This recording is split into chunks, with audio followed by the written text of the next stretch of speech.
It's a beautiful evening on this Monday, May 31st, 2021, last day of the month. And the clouds have rolled in. It's definitely a little muggy out. Definitely a toasty 105 out here. I wanted to make a video today, talk about a few different things. I pulled up some articles, but I want to start with this. Over this Memorial Day weekend, a lot of people usually come to town here, and we get a lot of traffic heading back from Lake Havasu and Parker, heading back to LA, back to Orange County. And typically, I-10, Interstate 10, is backed up bumper to bumper near my home for 4 miles. Now, last year was one of the first years I noticed that traffic was not backed up. And today, on this Monday, normally people going back home, getting ready to go back to work tomorrow, absolutely no traffic on I-10 on either side, heading east or west, no traffic. I was on the 10 today a couple times, heading east and west, and to my amazement, there was no traffic, not even close to a traffic jam, doing 80 miles an hour. So that was a little peculiar. Now, I'm sure Lake Havasu was busy. I'm sure Parker was busy. I'm sure wherever you're at, you saw areas that were busy. Now, I can tell you the Palm Desert, Palm Springs area wasn't that busy. And we used to get a lot of people out here over Memorial Day. And not to say that there weren't people out here or that it wasn't busy, but it certainly wasn't as busy as it was in past years, noticeably. And I'm sure there were some resorts that were busy, but many of the hotels that I drove by did not look that busy. Driving down through El Paseo the last couple days, the restaurants were not that busy. So let me know what it looked like in your area. Did you see traffic? They were talking about 37 million people traveling over this weekend, paying record high gas. Yeah, there were some people traveling, no doubt about it, but not like they used to, that's for sure. If you were in Lake Havasu over the weekend, let me know, give me an update what it was like. Was it busy like it was back in 04, 05, 06? Was it busy like it was 4 or 5 years ago? What was it like?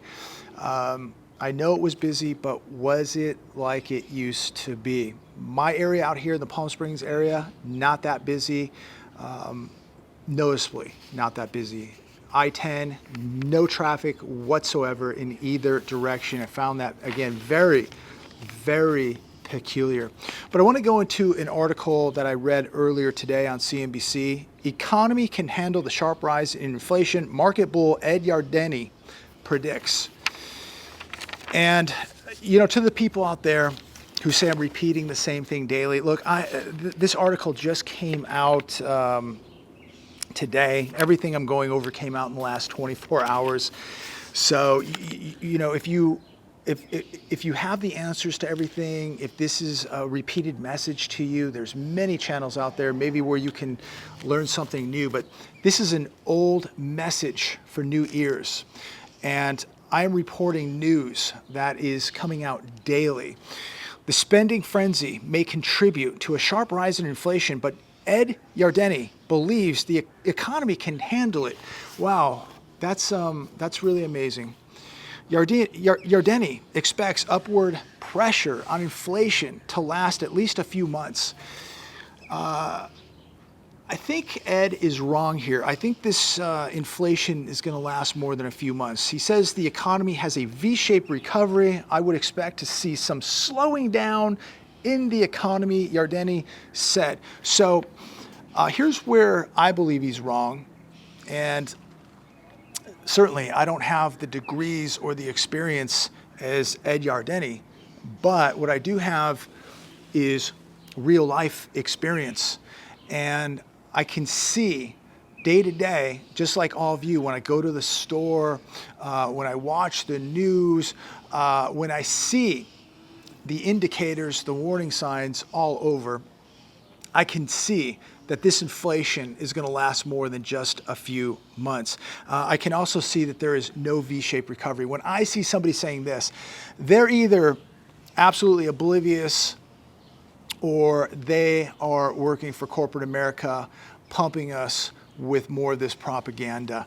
There's no way that this inflation is just going to go away. In fact, it's going to get worse, and there's no way that this is a V-shaped recovery. Not when we have another article like this one today. New stimulus checks could start hitting your account automatically.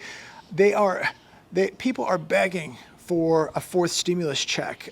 Many politicians are begging for another stimulus check to go to consumers because they got to keep kickstarting this economy. They know that if they cannot keep force-feeding people stimulus checks, everything stops.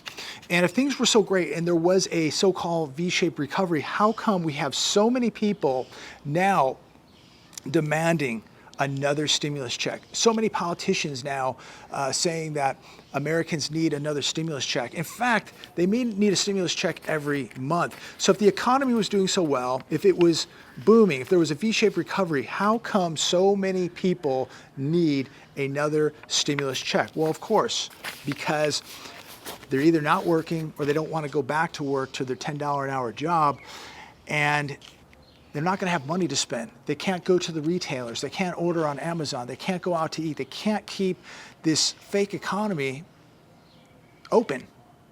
Millions of Americans could face eviction as housing protection expires in June. This article just came out today. Brand new news today. So for anybody out there saying it's the same old, look, it's another article on CNBC. So blame CNBC for the same news, but this article just came out today. Millions of Americans could face eviction. Well, of course, we've known this for a long time. More than 11 million Americans are behind on their rent, and many could face eviction when the National Housing Protection expires in June. There will be many more than 11 million people facing eviction, ladies and gentlemen. This 11 million, these are the people who have already had legal action taken against them. This is why we have this number of 11 plus million people. Landlords have already taken legal action to evict these people. It's a matter of time. And so many people out there will say, oh, well, you know, the landlords are evil, get rid of them. So landlords should just let people live in their properties for free. Landlords should just take the risk. The landlords should put up the money and finance these mortgages, take all the risk and not get paid. I think that that's very, very wrong. You know, we've come to a point in America where everybody just believes that we should all get free money and we should just live for free. So I guess the government can just print everybody $1 million. They can go buy a house and a Lambo and go shopping every day. It doesn't work like that. This is what is causing the mass inflation that we are beginning to see in America because of all this free money, all this debt creation. $70 billion of rent is in arrears, meaning $70 billion is owed. And we're coming to a point, ladies and gentlemen, where it's going to be time to pay the bill. Pay up. Now, please comment down below. Do you think that this is going to be extended again? Do you think that this rent moratorium will be extended again? I think it's possible, but at some point, it's going to end. And everybody out there has to realize this. You're not going to get off, the hook for not paying or your college tuition debt. Nobody's going to get off the hook for not paying rent. Nobody's getting off the hook for not paying their mortgage. The debt is going to come due, ladies and gentlemen. The piper will get paid. People are now just beginning to realize that they could become homeless. And in this article, it talks about, they interviewed a few people in this article, and they're getting worried that, hey, if they get evicted, they've got nowhere to go. 1 in 4 renters are behind on their housing payments in Florida and South Carolina. Who gets hurt the most? It's going to be the poor. That's who's going to get hurt the most. There is a graph in this article that breaks down the amount of people who are behind in rent by their household income. People who make less than $25,000, 20% of those people were behind in rent. People making $25,000 to $34,995, 20% of those people were behind on rent. $35,000 to $49,999, 14% of that bracket was behind on rent. And when we look at people making $50,000 to $74,999, 11% of those people were behind on rent. And I think that that number is very, very conservative. I think the number is much greater. And as time goes on, more legal action will be taken against people, and these numbers are going to expand. 100,000 people over the age of 65 said that they expected to be evicted in the next 2 months. It's a staggering number. Wolfstreet.com, another article today, inflation bites chunk out of personal income and spending. The worst inflation spike in 3 decades has taken place, and now personal income from all sources plunged 13% in April from March after having spiked by 21% in March from all the free money. Every one of the 3 waves of stimmies gave the economy a massive sugar high. Now the stimmies have run out. So now what is going to happen? People's wages are not going up. People are actually making less money. And you see people getting less hours. It's so hard to find a job that will give you 40 hours a week. We know that most companies will give you 20, 25. So you got to go find a second job just to make ends meet. And right now, as the consumer is sinking in debt, this is the time where the consumer needs purchasing power. And as we continue to collapse deeper and deeper into this abyss, the consumer is going to find out that their purchasing power isn't there. It's getting weaker. This is the time where you actually need real purchasing power, and we're not going to have it. People aren't going to have the hours at work. They're not getting the wages. And then their currency, the dollar, just isn't going to have the purchasing power. As the interest rates on the credit cards go up, as the bills pile up, the debt piles up, it's just a perfect storm, ladies and gentlemen. And people are finding out every day that their dollars are buying less and less at the grocery store, less and less at the gas station, less and less for rent, healthcare. I mean, just unbelievable. The consumer did the best that they could at spending all that stimulus and propping up the economy. That's what the government wanted. Now the consumer is going to feel the consequences for all this spending, and so is the government, because now we've got inflation heating up. And you know, to the people out there who thought there was going to be no repercussions, no consequences for this party. Oh yes, we're just going to print money, give it to people for not working. We're going to send stimulus checks, give $600 benefits every week. And so all this money now is in this economy chasing less goods and services. And now we are seeing the heat up in inflation. And it's just the beginning. And now people have a dependency on the next hit of stimmies, because the stock market at this point is addicted to the Fed pumping in, injecting massive amounts of money. And now the average American is also addicted to another injection of money being pumped into the economy. The economy cannot function now based on this weak economy. People cannot function based on this weak economy. There is no economy. We're not producing anything. We're not making anything. We are just making and creating massive amounts of debt, and in return, creating more inflation. And people don't get it. Most of your stimulus money went to other countries, making other countries wealthier, while people here are becoming more and more poor and more dependent. And as people become more dependent on the system is overheating, and it's going to just melt down. And we're watching the melt up right now, and it's going to melt down at some point.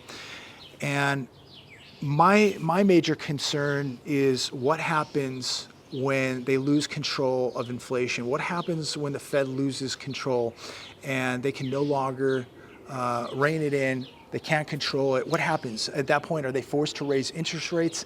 Then we're going to see a global economic collapse unlike we have ever seen. But so many countries now are seeing this heat up, this rise in inflation, because they're printing so much money. It is a race to the bottom, right? All these currencies now are being so devalued. It is a race to the bottom. And, the dollar is the least sickest kid in the hospital, but it's still sick. And it's going to be inevitable what is going to happen to it in so many other currencies. And as I leave you on this beautiful evening, all I can say is continue to make sure that you protect your wealth, that you're buying gold and silver, and you got to be putting food away, water away. We keep hearing about more cyber attacks, more grids going down. What's to come, nobody knows, but you've got to be dependent on yourself at this point. Anything is possible. And I believe by the time we hit fall, we're going to see some massive, massive economic problems here in America and throughout the world. So, prepare for the worst. And food is going to be so important, as we're being told that farmers are being paid not to grow crops. We're hearing about these mega droughts.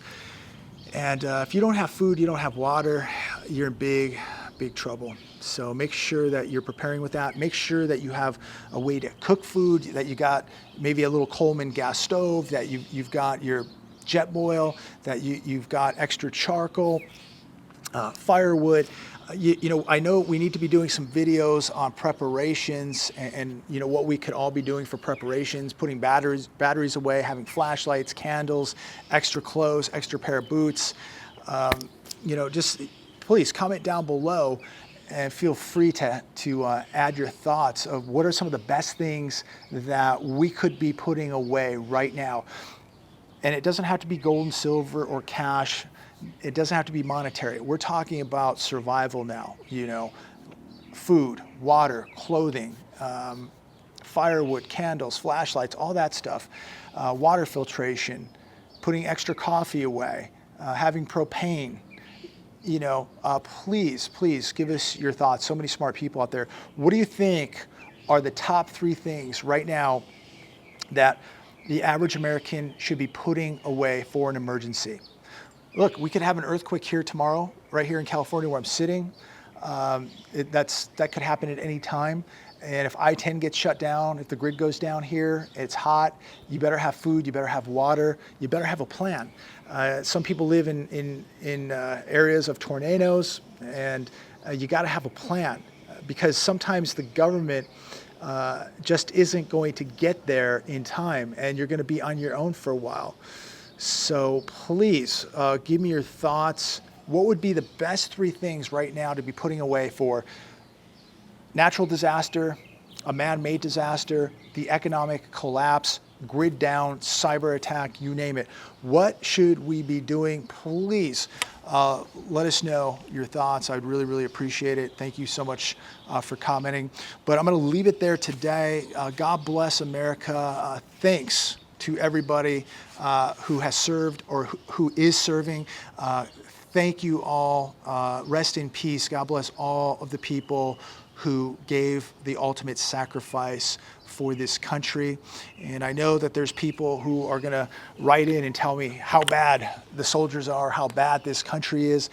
I'm not saying it's perfect, but I'm going to tell you what, there's no other place I would rather be. And this country, America, is worth saving. It really is. We still have more opportunity and freedom here. Even though we've lost a lot, we still have a chance. And there's a lot of people who have already given up, and I feel sorry for those people. It's not over till it's over, and right now the best that we can do is start preparing and really dealing with like-minded people, having a network, having a group of people, because I don't know about you, I'm not leaving this country. I'm not leaving America. I love this country. God bless America. God bless every one of you watching this video. God bless everyone out there. Truly, truly blessed to be here in this great country. Truly blessed to be here making this video today, and blessed that you people took your time to watch this video and support this channel. So I'm going to leave it there. Have a good rest of the week. Be safe out there, and we'll talk very, very soon.